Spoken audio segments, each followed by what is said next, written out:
His best orator. So put your hands together, please, for Jonathan Bowden.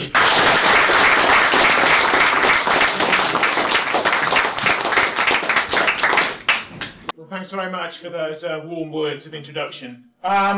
This is a very difficult topic to speak about because it appears to be a depressing and pessimistic era where most of the storm and stress and most of the zeitgeist or spirit of the age seems to be against us.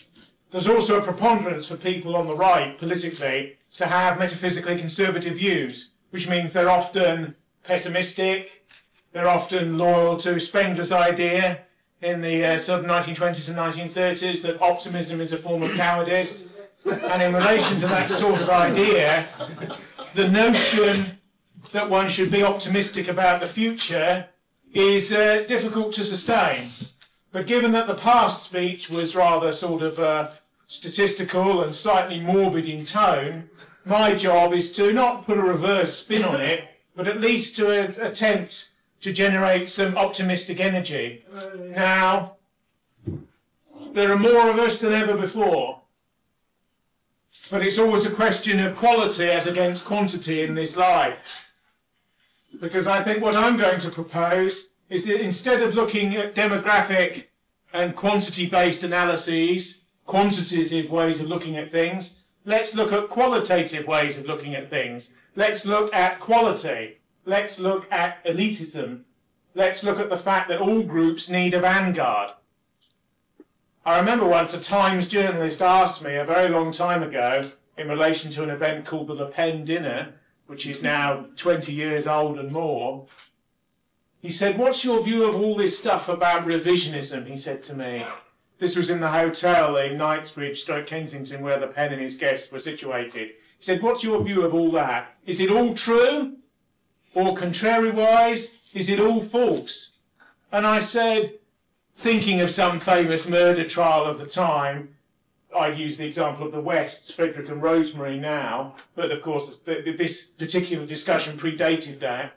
I'd say, well, that trial, is everything that occurred in that court case all true or all false? He said, well, hold on a minute, some of it's bound to be true and some of it's bound to be false. And I said, well, absolutely, that will go for revisionism as much as anything else. All revisionism is the ultimate defence of a particular vanguard at a particular time who believed that they were fighting for Western civilization.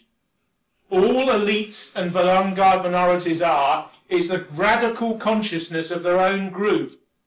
And just as people like Louis Farrakhan were mentioned earlier on, who's the leader of a sect called the Black Muslims, and just as they are in some respects totally unrepresentative of a lot of African American opinion, they nevertheless represent an ultimate readout, an ultimate salient or a bridgehead from which their population can go forth and from which it can gain energy and succour. And that's the way you have to look at these things.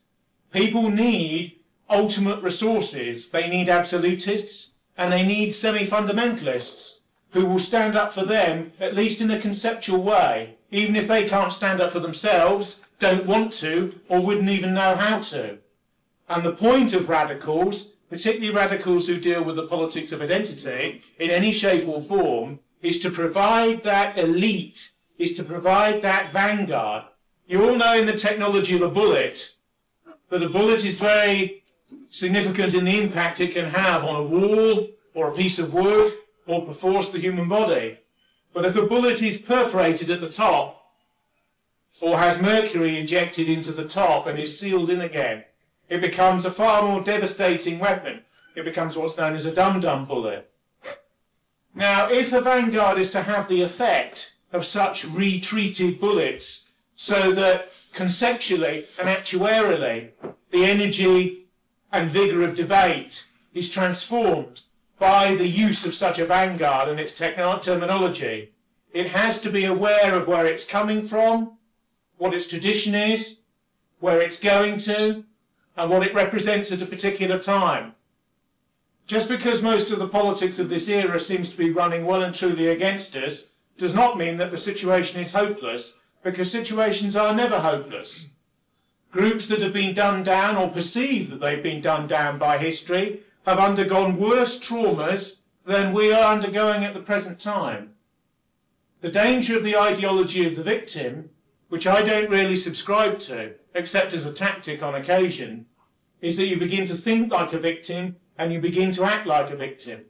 Many of our people now are almost asking for a whipping, asking for a collective beating, asking to be forgiven for the past, asking to be forgiven for sins and crimes of the past, which they never committed, which they're hardly aware of, which could be reconstrued as episodes of heroic cruelty or glorious vanguardism that don't even need to be apologised for in the past or in the present. And so there's a degree to which I personally think that the doctrine of vanguardism is the way out of the dilemma that we face. All communist movements believe that the proletariat needed to be saved from itself. They believed that the masses were degraded by feudalism and by capitalism. They believed that only an elite or a vanguard party could raise the masses up to socialism as the inverse of the capitalism they wished to replace. All communist movements that flourished in Western and other societies throughout most of the late 19th and 20th centuries based themselves on the vanguard principle. These movements were tiny, smaller than the number of people gathered in this room in central West London tonight, by a long way.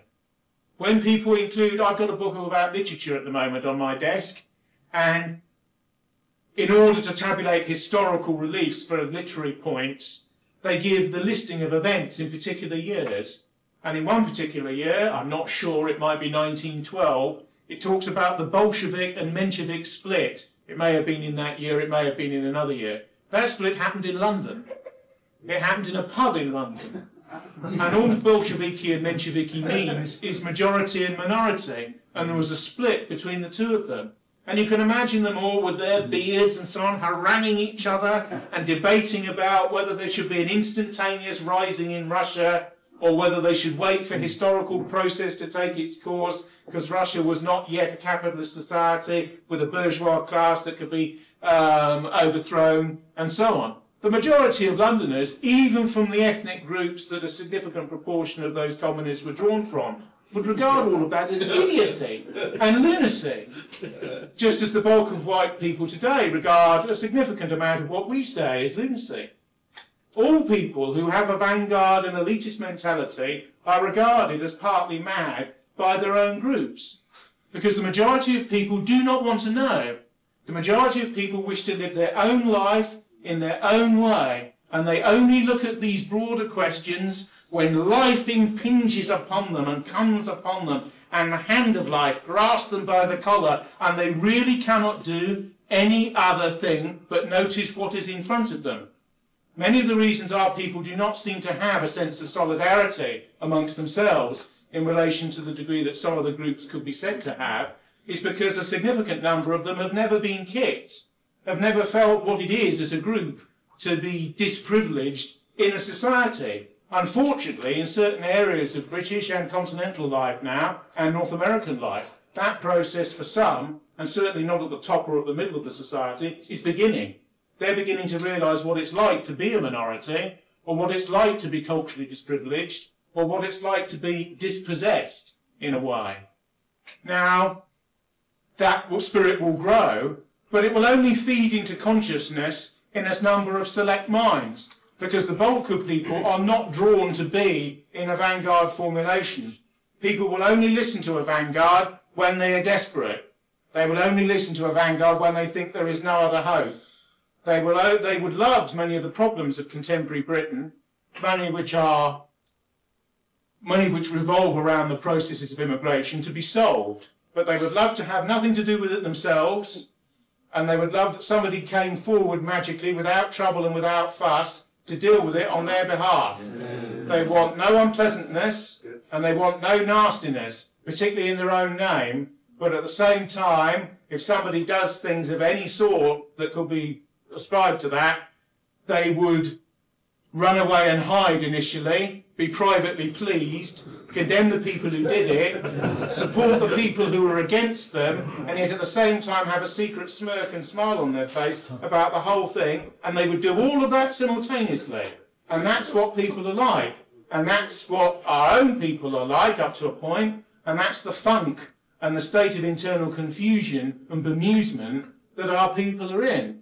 Because every time they turn on the box in the corner, it says everything is marvellous and is all for the best, and that there is no need to worry, and that we're all sleepwalking towards victory.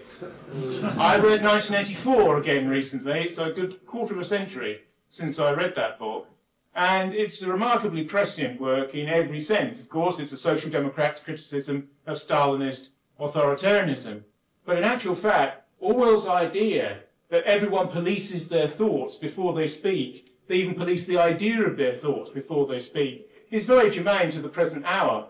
I was with a relative of mine many years ago, and we were in a wood near Liverpool on our own, and he looked behind him before he made a politically incorrect remark. Because he was worried. He was worried to be alone in a wood with someone else. And if you remember, in the second section of 1984, Julia and Winston have their rather tawdry affair, it has to be said in a way, against the party, sort of sexist rebellion against the puritanism of Newspeak and all that. And they go into the middle of a wood, and they go into the middle of a clearing of saplings in order to get down to it. And the reason that they do that is, one, of course, is because it's not in an urban area, and therefore there are no telescreens, these televisions that can look both ways, with the secret police, the thought police behind them. And on the other hand, there are no microphones, because wherever there isn't a telescreen, you can never vouchsafe that there isn't a microphone in that particular novel listening to you.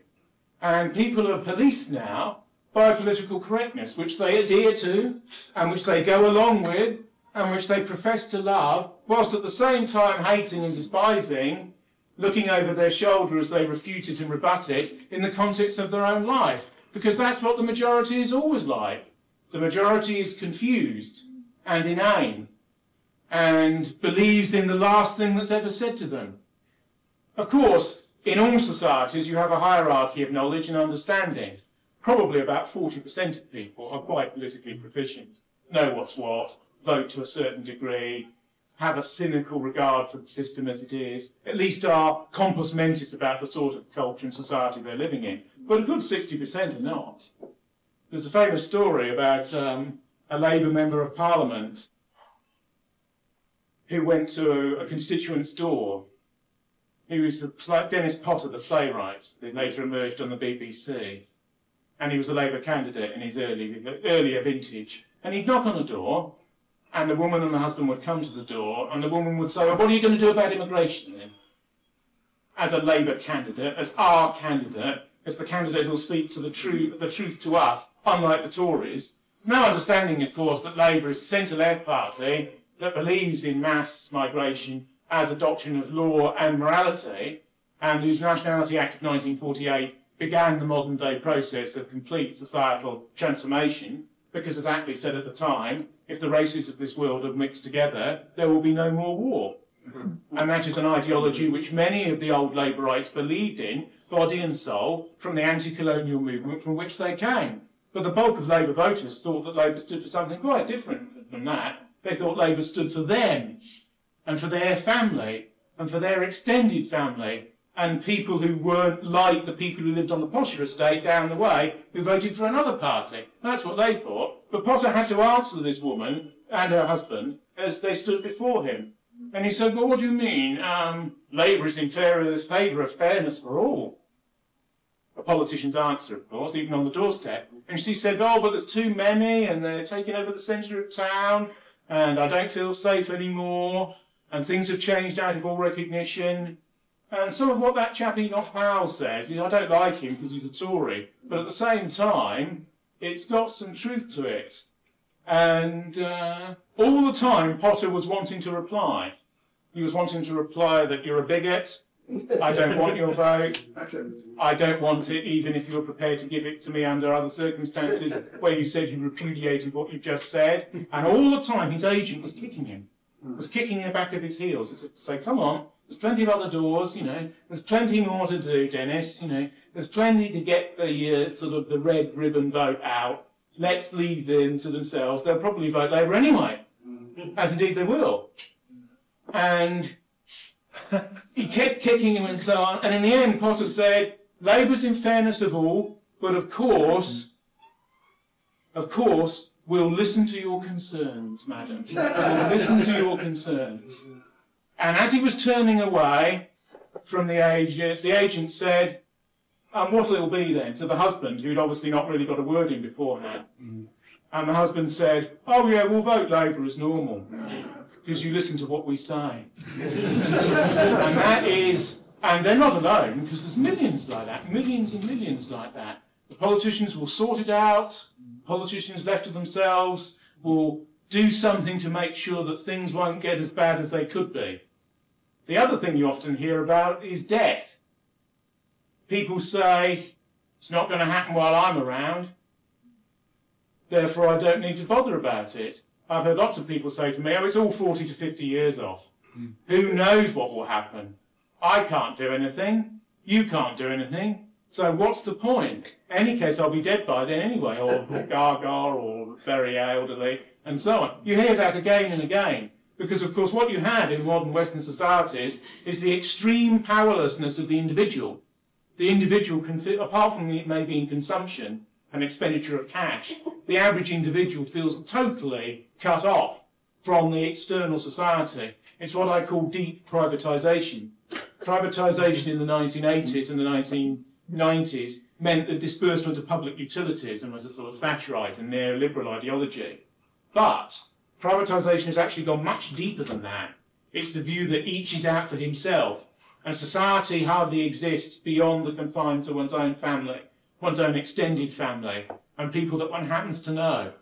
And people feel not just sort of deracinated, but depopularised and de-democratised, if there are such terms. And people are, in extraordinary sense, alone.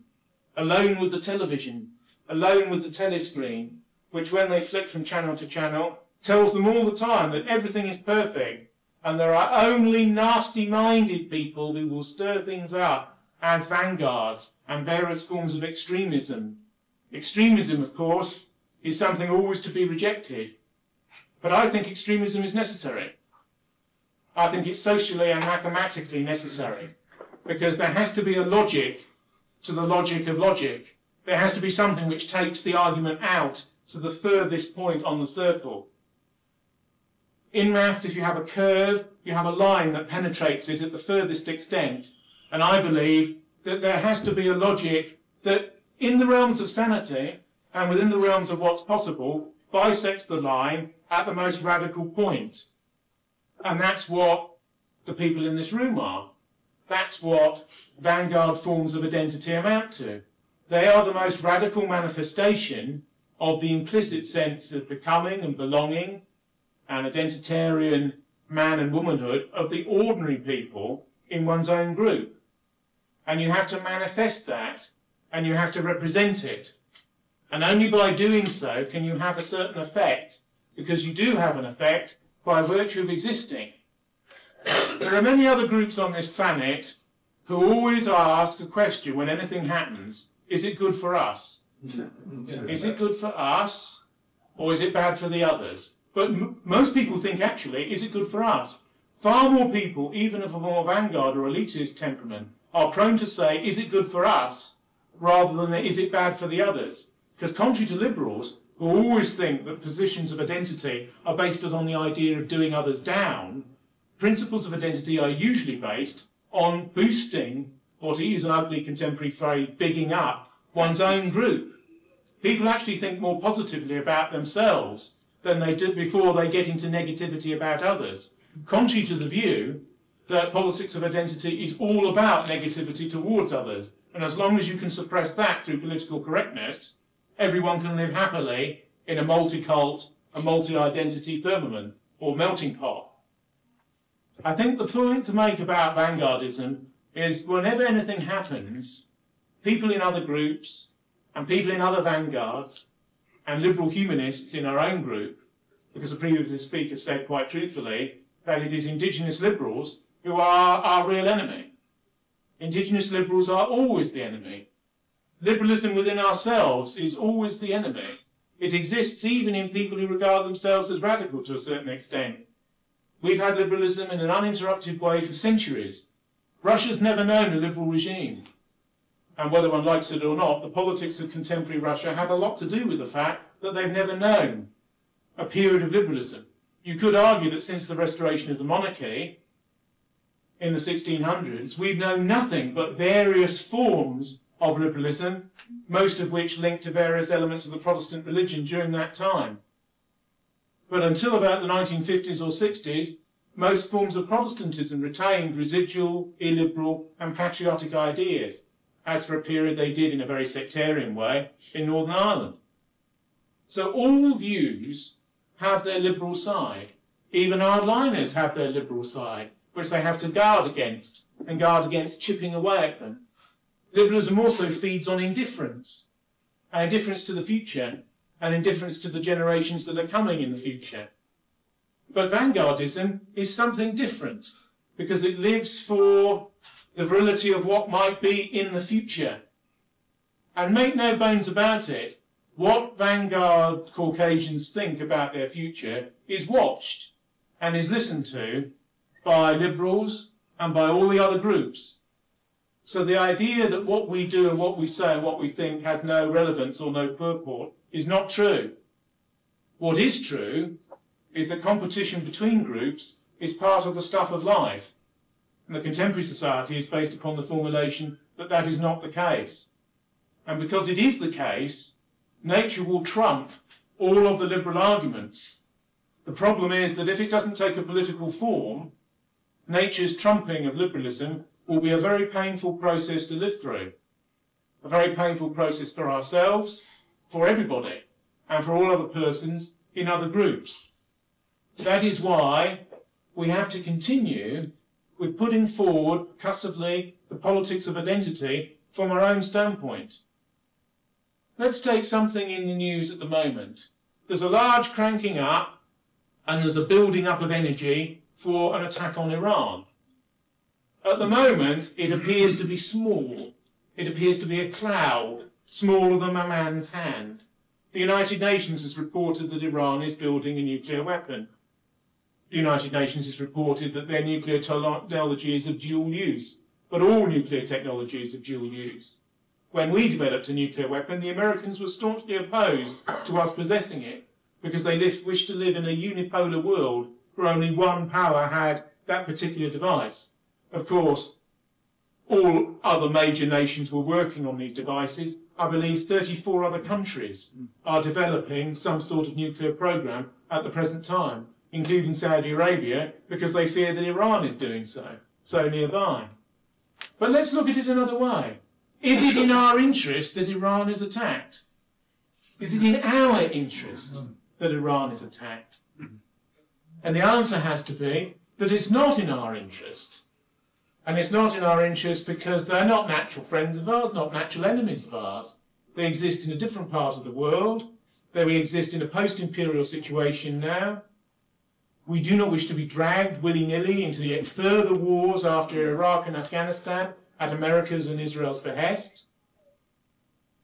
And as soon as one factors into the question Vanguardism and group identity, it becomes quite clear that the Times and the Economist and all of these neoliberal and neoconservative journals pushing for an attack upon Iran is not in our interests.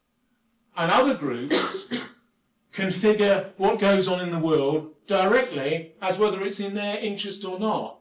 In a confused way, our people aren't bothered whether Iran's attacked or not. Our people sit there watching the TV and think if the Israelis do it, well, I don't know what I think, really. You know, somebody down the pub said it was a good idea. I've got no idea myself. Can they refuel their jets without American help? They'll need American help. If the Americans asked us to help, will that drag us into it? Most of our people would probably consider, is there a danger of a backwash of Islamist radicalism against us because we align against Muslim nations elsewhere on earth? Which is not a stupid thing to think, actually, and which is probably one of the more credible, middle-ranking opinions that people, as they sit in the front of the television, would come out with. But if our people began to think more in terms of an identitarian prospect, they would nevertheless come to the conclusion that it's not in our interest to attack Iran. And that's just one issue out of an enormous number that could be pre-configured. Is it in our interest to help bail out the euro? Is it in our interest to engage in yet more wars with the United States of America? Is it in our interest to have American bases on our own soil? Is it in our interest to endlessly have a culture of Marxian deconstruction on over all of our media in comparison to what pre-existed the relative social conservatism of the 1950s? If you slot in all of these ideas, which the masses of people are completely unconcerned about, and yet ask an identity-related question, you come up with the answer that it's not in our interest. Then you need to switch the questions around and ask, are there certain things which are in our interests rather than against our interests at a particular moment in time? Is it in our interest for a significant proportion of our media to be owned by foreigners? Probably not. Is it in our interest for a considerable part of our media to be owned by pornographers? Probably not. Is it in our interest for much of our banking and for much of our media to be totally international and to have no national specificity at all? Probably not.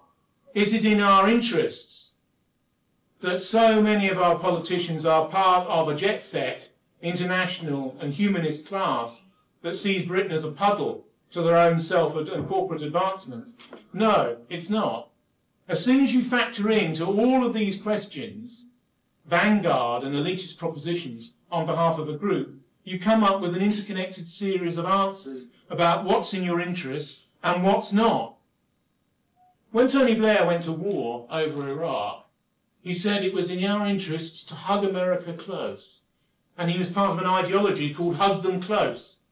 This is the idea that you never allow, particularly if you're a social democrat in the British context, on the right of the Labour Party, any blue water at all between what you and what American foreign policy wants at any particular time. Even if privately you don't agree with a lot of it, you still, in a Gates-like way, go along with it. But is it in our interest to behave in that manner? When we tried to act independently in what may well have been a folly-laden enterprise, which was the Suez operation in 1956, America slapped us down, slapped us in the face and slammed the chops. And we had no particular answer either. When a run on the pound was engineered by the United States in order to humiliate this country and show it the error of its ways in going for some unilateral action with the French and the Israelis, but not at the behest of American power as it manifested at that particular moment, we were shown what was what. And it's interesting to note that amongst the extraordinary memorialism which is part of contemporary culture, where obscure Olympics are remembered, and Manchester United's victories in the 60s are remembered, and various other events are churned over by the media, Suez is never dwelt on. Suez is never mentioned. 50 years on from Suez receives this much attention, and the reason it does receive no attention is because it was a rank humiliation for the then ruling class in this country, who learned some very salient post-war lessons, and that was that you keel to the United States like an aggressive bulldog and never basically venture to do anything without their cognizance. And part of the multi-ethnic reconfiguration of these islands is American by proxy, because everything that happens there happens here with a slight time lag, because we have modelled ourselves upon their model of near open borders and fiscal and capitalist movement of money all over the world, whereby communist China now controls large sections of the debt mountain that holds up the United States, and where two systems that could be said to be at war with each other ideologically, ultra-capitalist America and post-communist China, actually have each other in a handshake as well as round the throat, because they now rely on each other to prop each other up in the chaotic world system that now has evolved. The euro is in desperate trouble, and the Chinese were asked last month to help bail the euro out, and they refused. And quite rightly they refused, because it's not in China's interest to bail out the European economies unless they are reduced to an African level where they can buy country by country. As you know, China is buying up Africa. They basically say that, they say to the black Africans in the sub-Sahara, unlike the whites, and unlike the Arabs, we've never oppressed you. Let us buy your country. And they're transforming Africa. Eventually there will be, and there partly are, Chinese cities in Africa. It's not a stupid idea. They will begin running the bureaucracies, they will end up with their own demographic change, and with a smile on their face as they do it, they will take that continent. There's a new scramble for Africa, and it's not Europeans who are doing it. Our time over there when South Africa went has gone. The problem is not the dispossession of our colonial elites of the past, but the dispossession of our communities at home in the future and in the present. But my view is that as long as there is a vanguard to put forward the proposition of an exclusiveness for ourselves, there will always be hope. And that is independent of political parties. Political parties come and go. I believe a new one will be reconfigured in the next 18 months to 2 years on the basis of all the splits and splitting which has gone on at the present time. I believe that a new political party is the way forward, but our own people won't vote for it. Not in sufficient numbers, because they're afraid, and because they're in a funk, and because they would like something to happen, but are frightened of the consequences, and think that even to mention these things isn't nice. Only a vanguard can mention these sorts of issues, because only a vanguard is unafraid to deal with the thought of not being nice. These ideas afflict and paralyse our people to a degree which is quite extraordinary.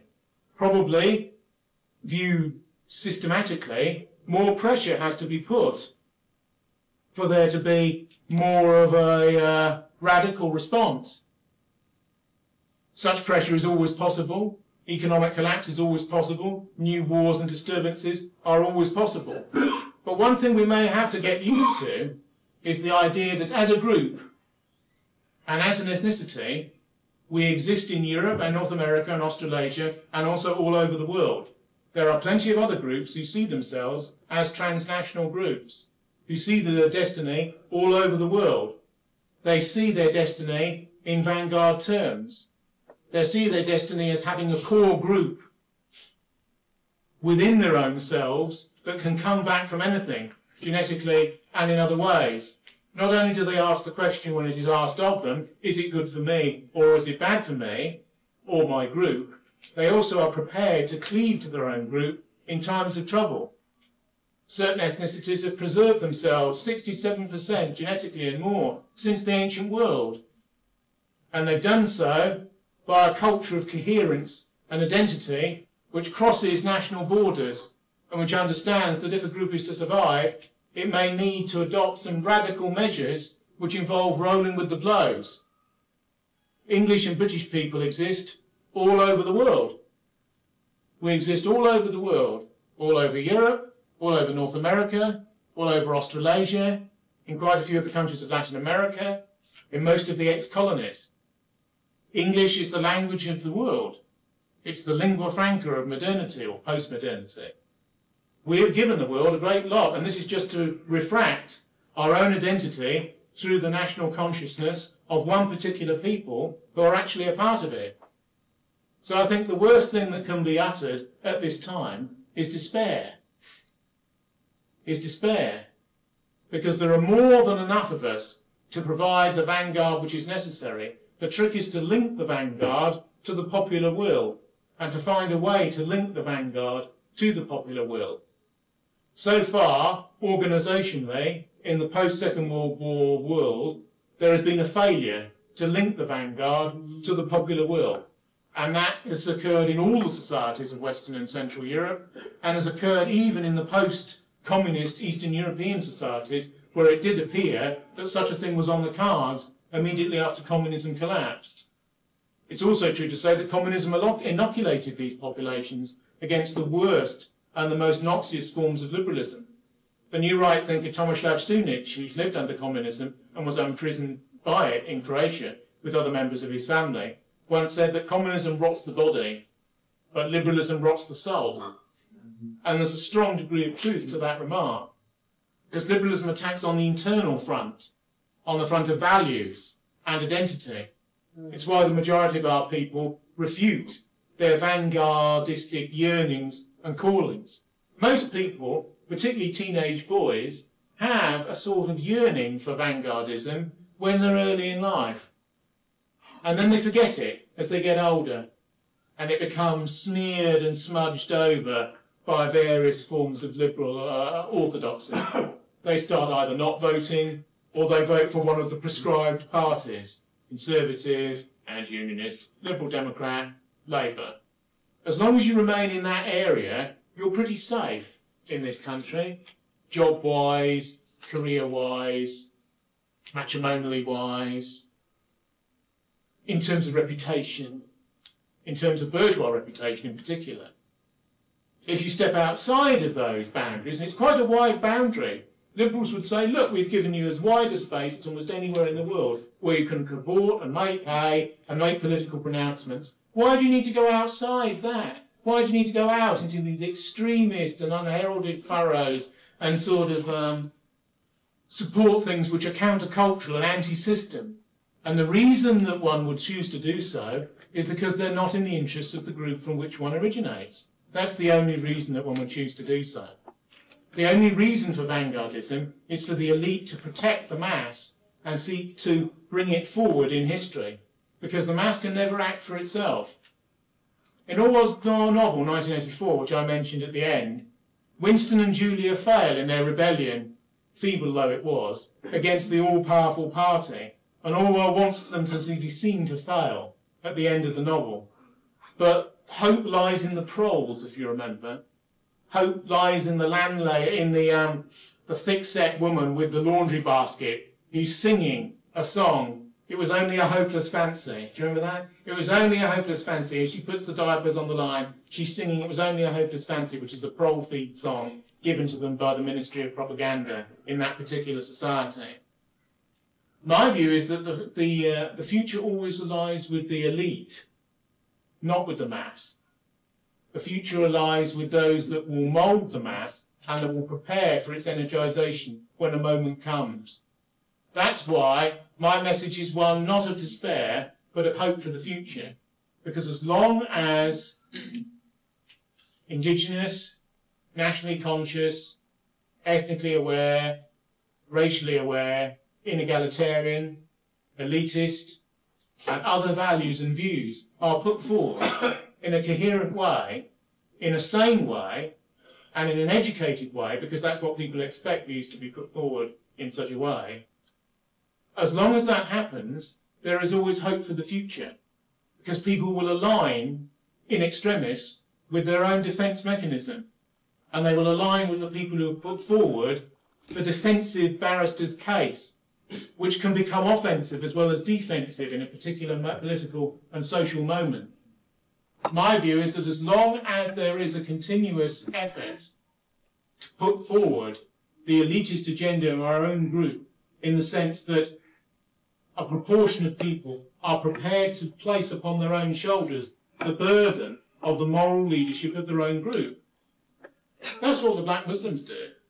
What the black Muslims in the United States do is they put themselves forward in the most radical way possible. The bulk of American blacks have no interest in Islam at all, and are Christian, and often deeply so, and will only vote for Christian politicians.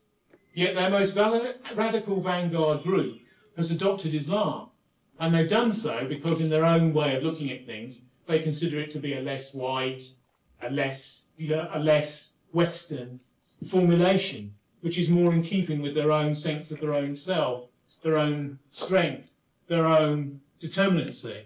The similar phenomenon can be found amongst so-called white extremists, where many evince pagan and other views, because they basically want a viewpoint which, from their point of view, is totally cardinal and it relates to themselves and to no one else. But that's fine, because all those views do is they sustain the strength of the vanguard. That's why people adopt radical metaphysical views, about which many people in this room would argue amongst themselves. But that's not the point. They're the fuel. They're the food. They're the element that keeps people staunch. Because it's difficult amongst the withering condescension of a liberal society to maintain elitist identity politics. It's not straightforward. It's not easy. And therefore you need to draw upon certain strengths which are theoretical, and which are metaphysical, and which are emotional, as much as anything else. Because one's tied to one's own group has an emotional core, just as one's tied to one's own regiment, if one's a soldier, has an emotional core. That emotional core is extremely important. The theories are there for the upper part of consciousness and the upper part of the mind. They're also to keep people supple, and to keep people clever, and to keep people alert. Because if there is such a crisis that our people feel they cannot survive, they will turn to, not us, but to people like us. They always have, and they always will. The crisis in our own hearts and minds is the addiction of our people to liberal answers whilst they remain in zones of economic comfort. That is the problem. Now, of course, there's all sorts of our people who are not in zones of economic comfort at all.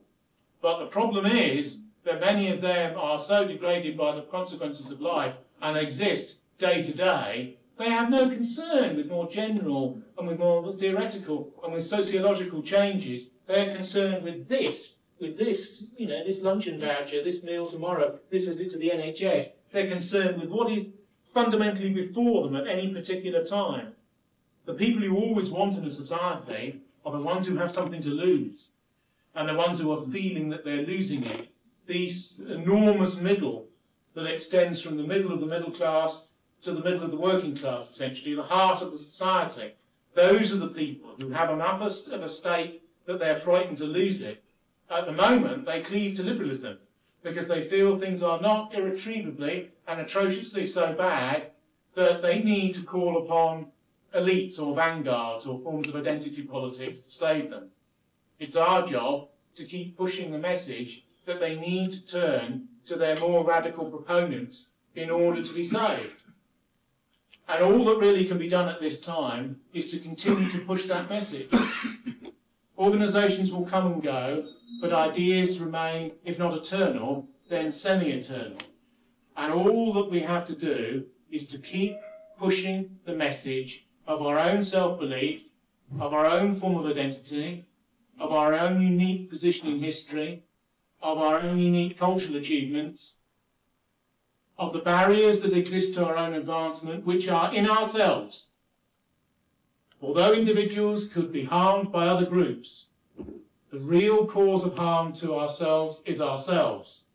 Our own queasiness, our own moderation, our own love of reasonableness, our own love of seeing the other man's point of view.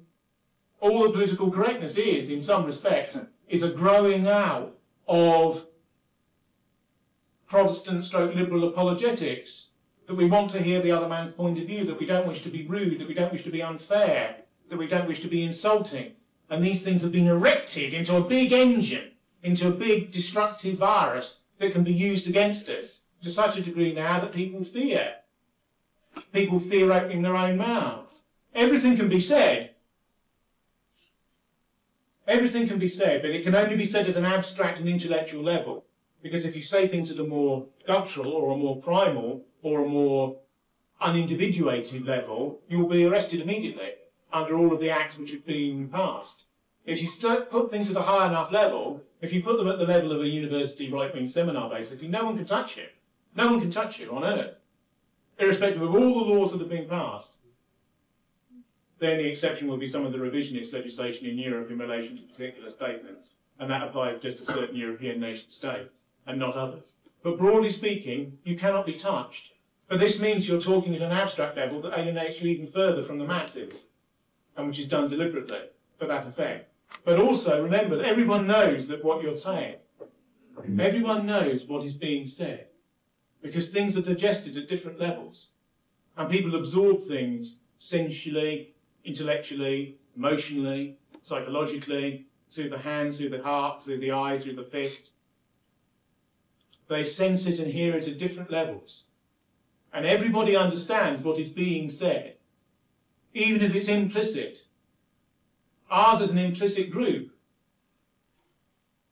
The English are in part shy and restrained, and even slightly socially awkward. That's why theatre is so important in our history, because it gives an alternative space to be others, and to be exuberant, and to be passionate, and to be bombastic and virile, things which are not seemingly part of the national characteristic as is.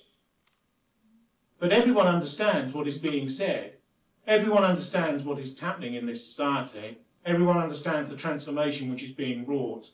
And everyone understands, or almost everyone understands, the choices that may have to be made in the future. It's quite clear that at the present time, people are not going to vote for a Vanguard party, and there isn't one. But that doesn't mean that a Vanguard party shouldn't exist. My view is a Vanguard party should exist, and will have to be rebuilt for the moment when such a thing may occur. But the real point is the fact that such a vanguard exists. Menachem Begin once said that all he needed was 200 men. For Zionism to be established in Palestine, all he needed was 200 men who were prepared to act selflessly in the national and ethnic cause and in a religious cause, although his movement was not an explicitly religious one. You don't need many people. You don't need, when the politics of mass and individual identity come up, an enormous army of people. What you need is those who have the courage and the will to speak at a particular time, and those who keep the mental continuity of that tradition going over time. Because everyone notices what we say, even if it's kept from the masses. Everyone notices what the politics of identity amounts to. Periodically, there's always a programme on the BBC about the far right, of some salacious sort. It's always there.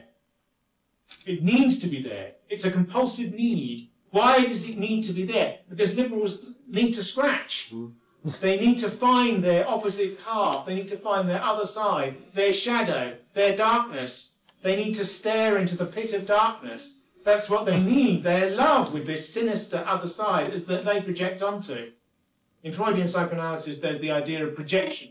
Now, let's not get into whether that's a true theory or not, but it's an interesting idea that people who don't like something about themselves project their own nastiness and their own fear and fervour onto others. And that's in some ways what liberals do with people who have, let's call it nationalistic opinions in Western societies. They're a product of a sort of secular demonisation, aren't they, really? Because the elite that speaks for its own group is treated as the secular equivalent of Satanism, virtually. Certainly by many forms of popular media. I mean, that's not an untruthful or particularly biased statement. I think it's just a factual one. Certainly at the level of propaganda, it's a factual one. At the level of academic reportage, it's not, and a more realistic view is taken. But at the level of tabloid media and general media, the demonisation is very strong. And the demonisation has worked. The demonisation has worked, which is why people will not vote in enormous numbers for parties of extraordinary reasonableness.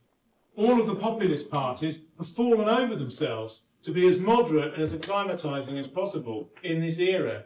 They've given away almost 70% of the core ultra views that manifest in this particular areas, and yet still people will not vote for them in a majority way. And that is because the demonisation, together with the apathy and the attendant liberalism, have all worked. But demonisation has a point of crescendo. Demonisation builds and builds and builds until it gets so out of kilter with reality that people shrug it aside, as if it's of no importance. And then it can be a form of virility, and it can be a form of power, and it can be a form of importance. In Northern Ireland at the moment, the Catholic group is proud to vote for Sinn Féin. Almost everybody. The moderate nationalist party, nationalist in the context of that particular society, don't forget, is dying. The SDLP is an elderly party of trade union activists, which is dying. And there is a degree to which we have to understand that in our politics, all is open and anything can happen. And the future is ours if we want it to be. And that the point of the elitist view that I'm putting forward is that the absence of despair is always necessary for our way of thinking and our way of looking at things. I ask you not to despair. I ask you to look to the future as to the present and to the past. I ask you to remain faith with vanguardistic and elitist views. I ask you to remain faithful to unpopular views at the present time, because they will become majority views instantaneously at a particular moment if the society should ever break and turn our way. All that can be done is to sustain ideas. One man alone in a room with a computer, a typewriter as was, can change the world. A few people alone in a room, if they cleave to an idea whose time has come, can still change the world. There are more of us than ever before. Our people are probably dumbed down to an incredible degree, but more are capable of being better educated than ever before. We're stronger and fitter than ever before. In the Boer War, when the slums of England were opened, 2/3 of those that came forward were raddled with rickets and with disease and couldn't fight, and wouldn't fight because they physically couldn't fight. Churchill once said, "What's use having an empire if you can't flush your own toilet?" One of his rare radical social statements. And there's a degree of truth in all of that. So I would ask the people in this room to understand that they're part of a tradition of non-surrender, a tradition of ultimate resource, a tradition that never says die, a tradition that's the epitome of military life, but in another area, theoretically and politically and actuarially. One can never take one's identity from one. One exists for a purpose. Liberals believe life has no purpose. But life has a purpose, and life's purpose is to go forward and to confront that which is before you. And what is before us is cultural dispossession, unless we're prepared to do something about it. What we can do about it will depend upon the circumstances. But what we can do is to remain loyal to our own sense of identity, to our own sense of becoming, to our own sense of what we may be in the future. Most people are truly afraid.